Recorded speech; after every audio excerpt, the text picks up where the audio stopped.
boy right here. Yesterday I was showing you guys we painted this all down black. So you can see right here. These are glue, but what I'm thinking to do when we get to the final stages of this is to actually take these like glue stringies and green them out. And we're gonna do like an ombre effect on them to make them more natural, of course. But this will be all vines and everything like that. And yeah, but like I said, this is just a layer. This is a base right now. So here, so you guys can see here. So you can see this is a few layers on the canvas. Okay. So you can see here. This is like a recycling world over here. Recycling world. Don't gotta be so perfect. Don't gotta be so material. There.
So this is like how I build up my layers to get a realistic skin tone.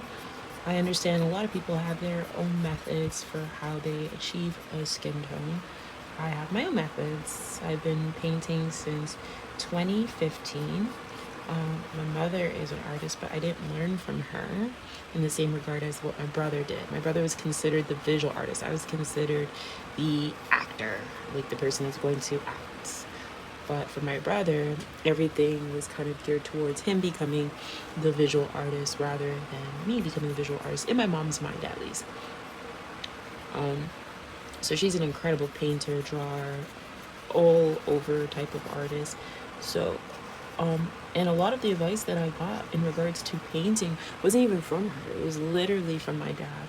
Like my dad telling me not to try to duplicate and copy someone's painting, but to be inspired by someone's painting, because that was something I really struggled with, was because I couldn't achieve anyone else's art style but my own. And he's like, no, that's actually what it's supposed to be. It's not supposed to be that you copy someone else. It's good that you have your own unique style.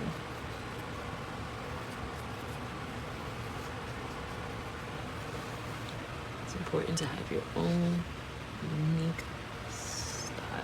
So we're just getting like these layers down for what will be the body.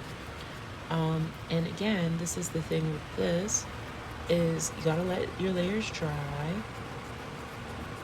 Let your layers dry. So as you can see here, we have this stringy. It's kind of sticking out a little bit, but that's okay. All that's gonna work together eventually. It's all about really just building up the layers though, and kind of just getting that basic understanding into it. So now, something that's really powerful to learn when you're painting and you're going freehand, and right now my phone is what's recording me, so I don't have my phone to act as my reference where I can just consistently look at it, but I have something called photographic memory. So I'm able to imagine it in my mind's eye and think about it in that way. So in that regard, what's happening here is you are seeing me build out the shapes and the shading. And what will eventually happen is when we go and we're adding more and more layers, the details are going to start to be defined and also poking through.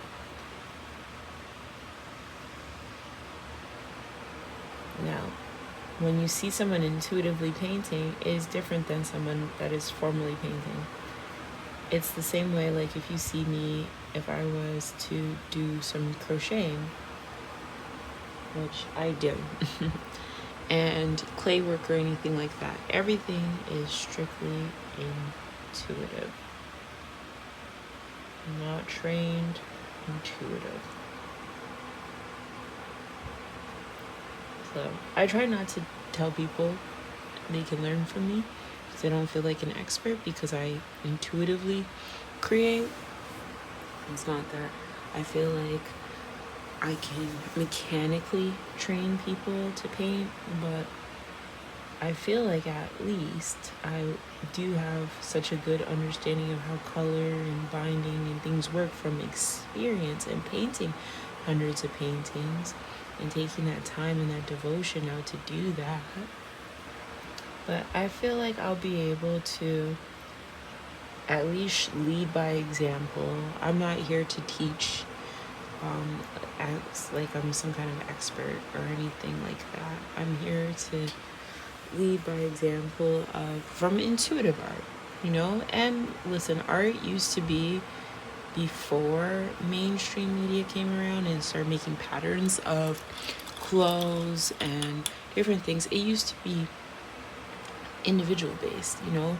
Not everybody was in everybody's business, in everybody's house, seeing what everybody was doing, how everyone was cleaning, how everybody was cooking, how everyone was baking, how everyone was singing, and how everybody was doing what they do. Nobody was doing that before. And we started to do that in the last 200 years. And think about it, DNA-wise, we're not built for that kind of exposure. So it's such a daunting society with which we live in, really. We expect people to all be either the same or some kind of version of what is the same in proximity. And people simply aren't like that. And I think it's pretty sad that we're all expecting people to be individuals, but then at the same time we want everyone to follow the same rules of how to learn how to do something. So we're gonna have to let this layer here sit and dry for a few seconds, and while we do that, I'm gonna fix my light source so my light source doesn't keep quitting on me. But we gotta get a decent layer down before we let it dry, because when we come back to it, I hope this is a given and an understanding, but when you come back to your painting after you let your quick acrylics dry, you're going to have layers and texture, okay? So you don't want to just leave the painting where you don't have texture. You want to leave the painting where it's blended to this first layer. A lot of times people do not have layer thinking in mind when they do art, and they just kind of like go off and off and off and never once think, what will this layer be doing in a second? Now, yesterday when I filmed this, I realized in playback that the fan is really, really loud, and I can simply say, I'm not going to be Picasso for y'all. I'm not turning my fan down, and I'm not re-recording on my microphone to do the noise cancellation, because it's far more comfortable to do it this way. When I do my makeup, I'll probably put my microphone on and stuff for those videos. I did record a video the other day of me doing my makeup, so I was so happy about that. Very, very happy about that. So we've had this color added. We had this color added. And we have this color added. Now, the next color that we're going to be adding is some orange spice. I prefer to use burnt umber, but I don't know where it is. I think maybe it's still in my paints and stuff. I have so many paint colors, and also my daughters use my paints as well. But this one is pretty close to the burnt umber.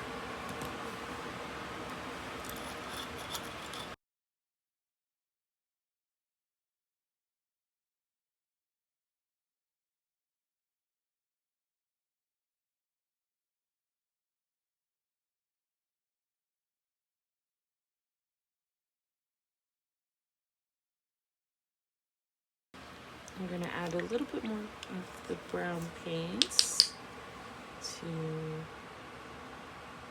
mix and mixy a little bit. I'm gonna mix it with our orange spice, and it's gonna make a more redder brown. The brown that I'm using here is cinnamon brown mixed with the orange spice, so you guys are seeing I'm getting spice out. See, it's like just thicker in that way.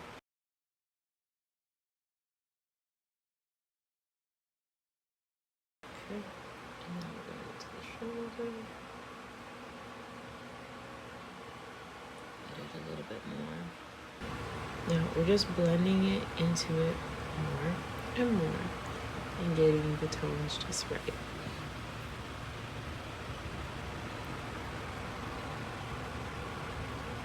The more that you add, the kind of one that I'm using is, where is that one? I'm using this one, a matte warm bisque, and so that one is really just adding this layer where it's just coating it, you know. I do like to use a variety of different finishes, and I'm very deliberate with the finishes that I use. So now though, we're going to start introducing this to the side. So we're adding some blue to this side. Now we're going to be getting into cooler tones only on this side. We're going to be mixing those tones into everything here, and we're just going to build. Your edge should have all of the lighter, cooler tones going into it. Now, going not into the paint, but above the paint, then into the paint, we're going to keep going and building down. And just mixing and mixing and mixing. This is blending 101 with some color and some dimension, and how to make it 3D. Now, color theory is incredible, and people think when you don't study and you do it intuitively, you don't understand color theory. But nothing's better than understanding colors intuitively. And also, I do watch a lot of painting lessons, and I have since I was a kid. So whether I've learned it formally in a school, I still did learn it from individuals like Bob Ross. Growing up 90s kid, you get so much access to lots of artists, authors, and stuff like that. So now I'm going into this. My brush, I just keep working it, even though my brush has no color on it right now. Just keep mixing that down. My brush has no color on it right now because I brushed it till it was dry, but that's okay, because what we're doing now is we're getting into this layer here, okay? We're going into this layer here, and then we're going to go here where I will be having a chin. So I have to consider this individual's chin.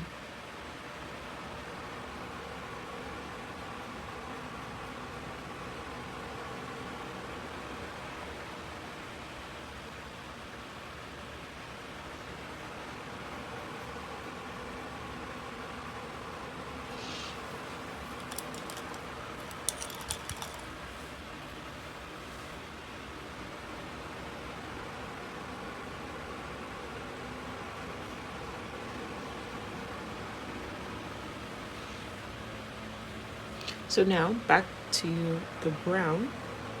Okay, we're going to be adding the brown to this side here. This is our mixed brown with our cinnamon brown and our orange spice. Super mixed. We're only going over to these edges here. We are not going to the center. We are not going all the way across. Now, you see here, we have this part that is very just painted out. Doesn't have any of the dimension. We're not painting there. We're actually going to go here and start to curve in the face here. Start to work. Now remember, human beings don't have sharp angles unless it's like my elbows. So we are going to gradually be building what looks like a silhouette to the side, okay? Now remember, I said I add things and then I take things away. So once I introduce black to it, I'm going to be defining it. So what will remain when I add that black to it is what we're working on. Lots of stuff's going to get trimmed down because there's going to be clothes added, you know. This style is called a la prima style. It's where I'm like working with wet on wet. I'm not doing it where I'm using an exact reference right now. The reference, like I said, is on my phone and my phone is recording me. So what I'm using right now is my lovely photographic memory in regards to what my inspo reference picture is. So here, what we do is we wet the brush as much as possible. We're going into that heavy blue and we're going to now keep stroking it down. You curve, but you're not curving and going straight, you're curving and going like this. You curve and go down, curve and go down. Now we're going to do like a flick. It's like this. This is like a little flick. And these are just building texture and dimension.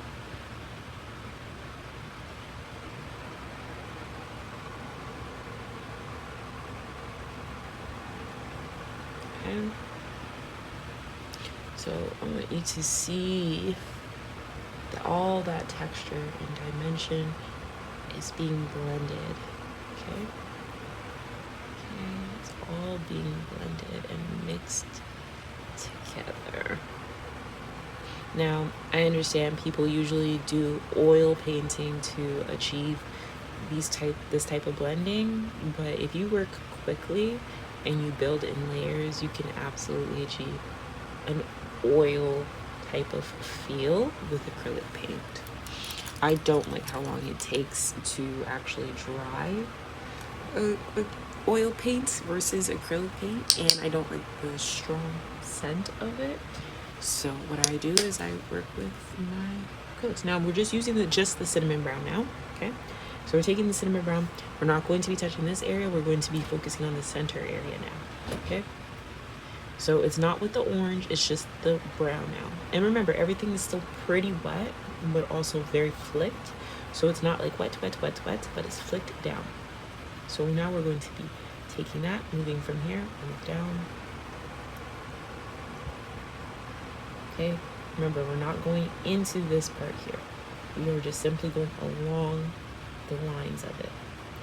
Okay, and so you can see here, we're not going to go fully into this part here. We're just going to keep building into this part here. It's quite like with makeup, we're just blending.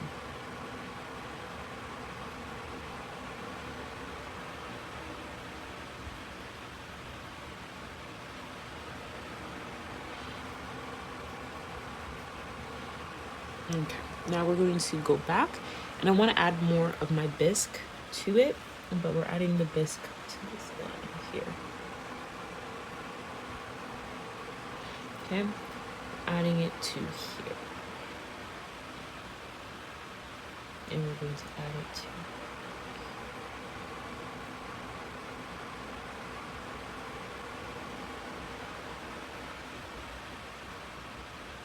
okay, and then we're just mixing it in at that point. Okay, make sure your brush is not overly wet, but wet enough that it's soft. So we're going to make sure we do it like this. See, I had to push my hand in it angle so that I can achieve this without stopping. So you want to be able to kind of do this in one swoop. Our body does not just stop there. So do it in a swoop. So now, again, we're going to make sure that we go here to add to the swoop, adding dimension. So see here, when I do these cross hatch like strokes, it is going to just set that paint right into the canvas. Remember, these little stringies will be going green. So here I'm going to now reintroduce the light, just the brown, not the orange brown, just the brown to this part here. And it's on the white, so we're going to mix and blend. So you guys can see the dimension and all of that there, and how I go about bringing that in.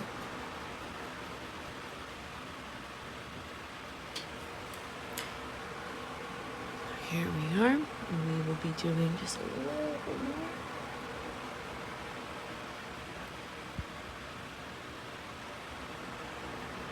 So now, as you can see, we have a person that is going to be black, with beautiful black skin. And now it's not just brown painted on here. It's going to be a person with dimension and everything. We're going to add the features on the next layer. We're going to add, it's going to have clothes, it's going to have hair, it's going to have a background, everything like that. But this is our first layer that we're just going to have to set until tomorrow, and we got to let it dry. That's the most important thing, is we got to let it dry. So this is the brown with the orange, okay? So we're layering that fat on top of this. Thick, okay? Thick, thick, thick. We're doing thick, thick, thick layers. Now use the brown, but also your brown and orange mix. So again, we're doing thick, thick, thick layers. We're going to take some more and put some more up here so that we have these thick, thick, thick layers. We're not going to be blending those as much. We're going to work them in. I want to see a lot of brown sitting before we set this to dry. So there we go. Just wet our brush a little bit, and then we'll blend right here.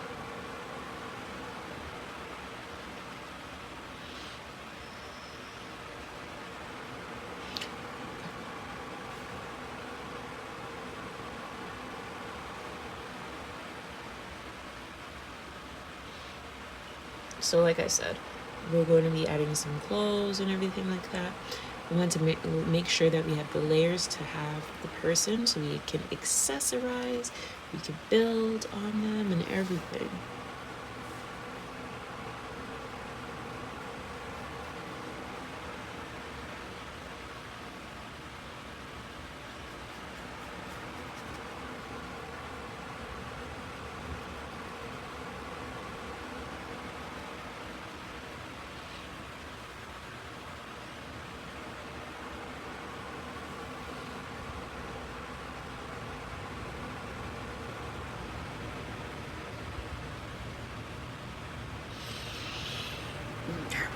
So here we are, and we gotta just let this dry.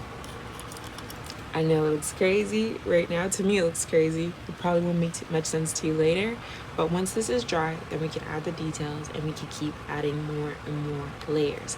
This is going to be one of those paintings that's going to take me a while, just because it's not that easy to just sit here for 10 hours and record. I can't do that with my camera. But what I can do is film it in stages, set it to dry, and come back to you and show you some more later.